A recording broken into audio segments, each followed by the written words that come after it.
চলতি বছরের শেষেই বিহারে বিধানসভা নির্বাচন হওয়ার কথা।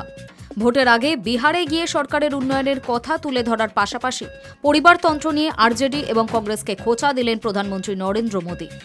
তিনি এও জানান বিহারের উন্নয়ন থামবে না। একই সঙ্গে আরজেডি এবং কংগ্রেসের শাসনকালকে জঙ্গলরাজ বলেও কটাক্ষ করেন তিনি। বিহারের সিয়নের এক জনসভায় বক্তৃতা করার সময় মোদী যেমন এনডিএ সরকারের উন্নয়নের কথা বলেন, তেমনি একযোগে লালু প্রসাদ যাদবের আরজেডি এবং কংগ্রেসকেও আক্রমণ করেন।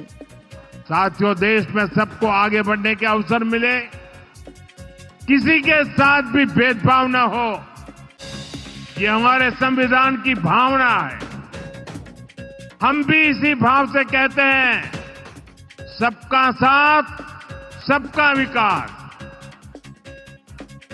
लेकिन लालटेन और पंजे वाले कहते हैं, परिवार का साथ, परिवार का विकास। हम कहते हैं सबका साथ, सबका विकास। वो कहते हैं परिवार का साथ, परिवार का विकास। মোদির দাবি, দলিত এবং পিছিয়ে পড়া সম্প্রদায়গুলি এর সবচেয়ে বড় শিকার। অনেকের মতে আরজেডি নেতা তথা লালু পুত্র তেজস্বী যাদবের স্বজনপ্রীতির অভিযোগের জবাব দিয়েছেন মোদী। উল্লেখ্য, তেজস্বীর অভিযোগ, বিহারে বিভিন্ন কমিশনে এনডিএ তার নেতাদের বিভিন্ন আত্মীয়কে নিয়োগ করা হয়েছে।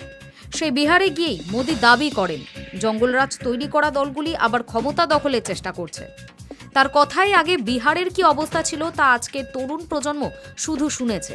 বিহারে এনডিএ সরকার ক্ষমতায় এসে অনেক উন্নতি করেছে, তবে সেই উন্নয়নের গতি থামবে না বলেই দাবি করেন মোদী।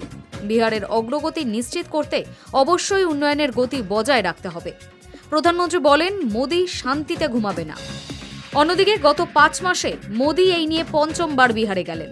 তার জনসভা যে জেলায় ছিল সেই সিয়ন এবং তার নিকটবর্তী জেলা গোপালগঞ্জ ছাপড়া আরজেডির শক্ত ঘাঁটি। সেই ঘাঁটিতে মোদী ভাঙন ধরানোর চেষ্টা করলেন বলেও দাবি অনেকের।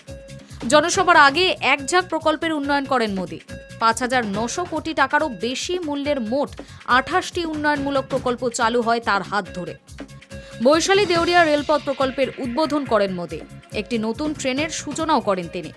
এছাড়া জল সরবরাহ নিকাশি ব্যবস্থা উন্নয়নের জন্য একাধিক প্রকল্পেরও উদ্বোধন করেন মোদী। High news network.